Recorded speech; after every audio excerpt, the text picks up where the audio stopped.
The evening sun hung low over the quiet town of Millstone, casting a warm orange glow across the cracked sidewalks.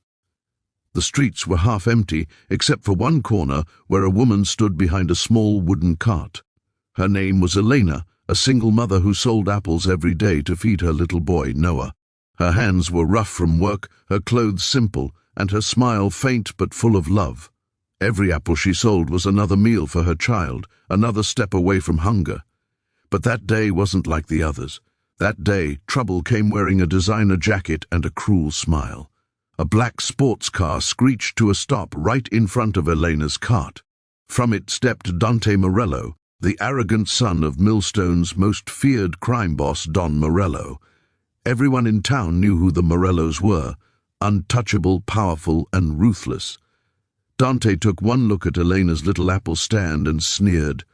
"You're blocking my spot," he said coldly, tossing his car keys to the ground. "Move your junk out of here before I make you regret standing in my way." Elena froze. This was the only corner where she could sell without being chased off. The store owners nearby already hated street vendors, and this spot, near the park, brought her enough business to pay for Noah's school shoes. She swallowed hard and spoke gently. "Please, sir, I'll be done soon. I just need to sell what's left. My son is hungry." But Dante laughed, cutting her off. "Your problems aren't my concern, lady. Move now." He kicked over her apple basket, sending bright red apples rolling into the gutter. People on the street turned away. They knew better than to interfere with Don Morello's son. Elena fell to her knees, desperately trying to gather the fruit, her hands trembling as tears filled her eyes. And then a deep rumbling sound filled the air. The growl of motorcycle engines. From down the street, a group of bikers appeared. Heavy boots, black jackets, roaring Harleys. They pulled up one by one, surrounding the scene like a wall of thunder. On their jackets, the name Hell's Angels gleamed in white and red. The air seemed to freeze.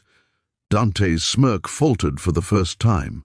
The leader, a tall, broad man with silver hair and calm, watchful eyes, stepped forward.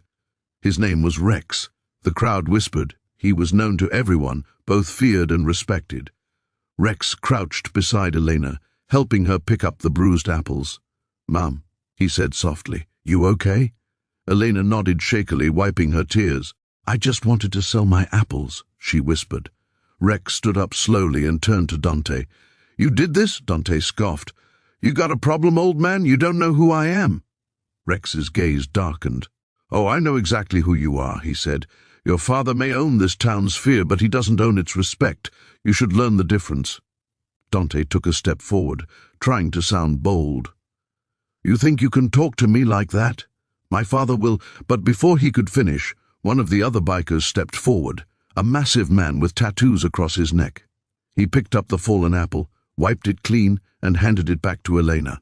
"You raise your voice to a woman again, kid," he said quietly, "and you won't have teeth to smile with."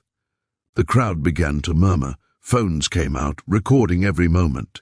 Dante's arrogance melted into panic as he realized that even the shadow of his father couldn't protect him from the eyes of the world. He backed up toward his car, face pale. Rex didn't raise his voice.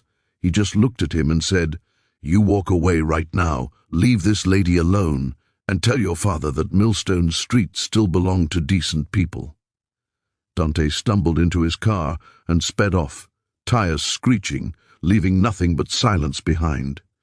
Elena stood frozen, still clutching her apples. Her lips trembled as she looked at the bikers. "Thank you," she whispered. "You didn't have to do that." Rex smiled faintly. "We always do what's right, ma'am. The world's got too many bullies and not enough people willing to stand up." He took out his wallet and placed a few $100 bills on her cart. "For Noah. Get him something nice." Tears streamed down her face. "I can't accept—" "You already have," Rex interrupted kindly. "Keep your head high. You're stronger than you think." The bikers mounted their motorcycles again, engines rumbling like thunder. As they rode off into the fading light, the people around the street began clapping. Elena stood there, hands over her heart, realizing that kindness still lived in a world that often forgot it. That night, when Noah came running into her arms, she told him everything. "Sometimes, son," she said softly, brushing his hair from his forehead, "the angels we pray for don't have wings. They ride motorcycles." From that day forward, no one ever dared bother Elena again. Her apple stand became a small symbol of strength in Millstone, a reminder that even the poor and forgotten deserve respect. And sometimes, when the sound of motorcycles echoed in the distance, she'd smile and whisper a quiet thank you to the men who stood up when no one else would. Moral, true power isn't in fear or money. It's in kindness, courage, and standing up for what's right.